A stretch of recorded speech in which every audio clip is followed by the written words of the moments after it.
Last year, I had a student who couldn't even hold his pencil properly. He sat quietly in class. Not because he was obedient, but because he didn't know what to do. When I asked him a simple question, he looked at me and said nothing. Not because he didn't want to answer, but because he couldn't even express himself yet.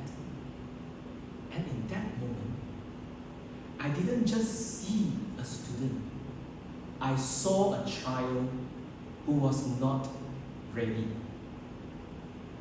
Today, we are discussing a policy that may allow children to enter year 1 year earlier, starting in 2027.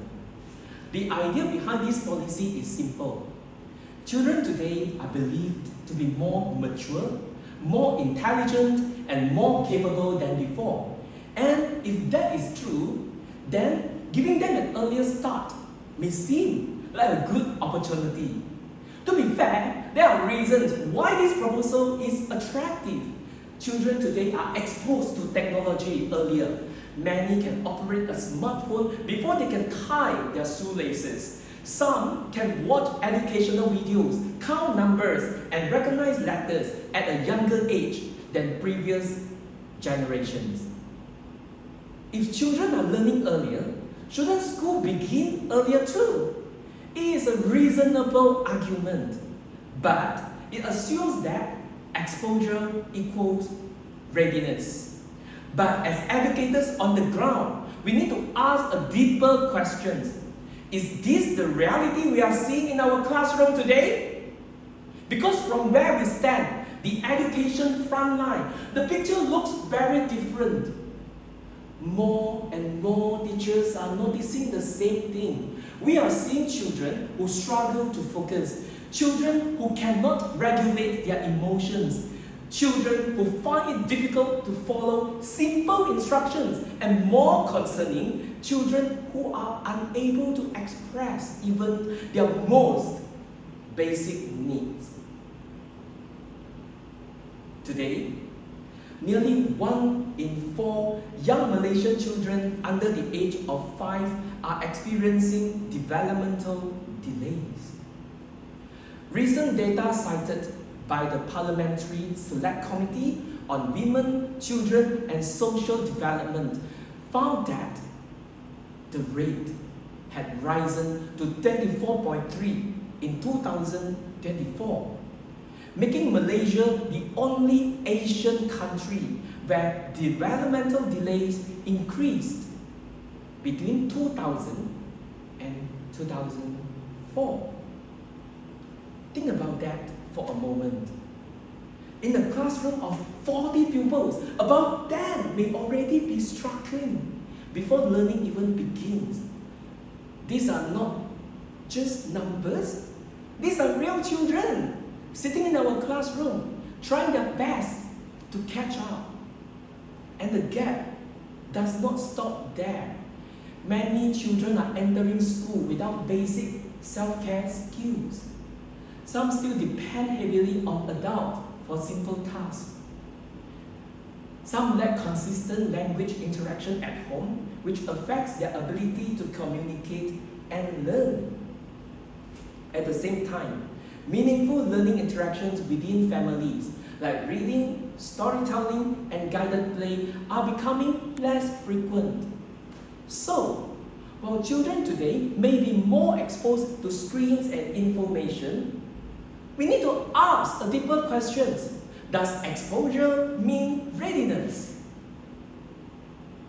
Research consistently defines school readiness as much more than academic knowledge.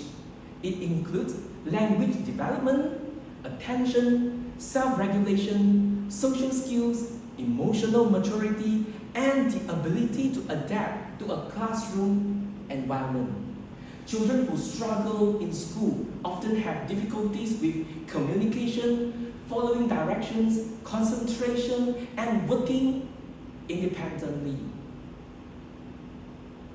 According to a 2023 systematic review published in a KPM systematic magazine, school readiness is a multi-dimensional concept that encompasses behavioral, emotional, and cognitive development, as well as child's ability to adapt to the classroom environment and be ready to learn. Ladies and gentlemen, in education, there is something we often overlook. Not intelligence, not content, but readiness. Before a child enters school, they need more than just knowledge. They need the ability to listen, focus, communicate, regulate their emotions, and adapt to a new learning environment. This is what truly prepares a child to learn. Because if a child is not ready, learning does not begin. It becomes a struggle. And when children enter school with very different levels of abilities, something happens. The gap widens. Some children move forward, others fall behind. Not because they are less capable, but because they were not ready at the start. So when we talk about lowering the school entry age, this is not just a policy decision. It is a developmental decision. Yes, children today may be more exposed, more digital, more stimulated. But let us be clear, exposure is not the same as readiness. As a teacher, I don't just deliver lessons. I observe, I adapt, I support. And what I see today is not a generation that needs to move faster, but a generation that needs stronger foundation.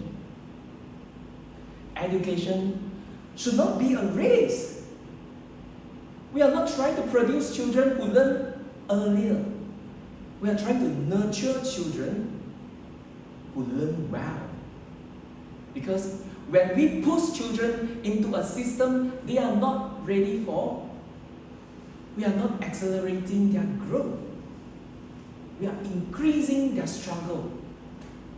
So today, the question is not, can children enter school earlier? The real question is, are they ready physically, emotionally, and developmentally? And if they are not, are we ready to take the responsibility? Because if the foundation of child development have not improved, then moving the system faster does not mean children will learn and grow faster. It simply means we are asking them to catch up before they are ready. All in all, every reform changes a system. But this reform changes childhood. And childhood is a once-in-a-lifetime journey. If we rush it, we cannot return it. A Madani society is not built by accelerating childhood. It is built by nurturing childhood. So, before we move the starting line forward, let us first ensure every child is truly ready to begin, because the goal of education is not to help children start earlier. The goal of education is to help them succeed when they start. Before we start the starting line, let us make sure that our children are ready to begin the race, because in education, timing is not everything. Readiness is. Thank you.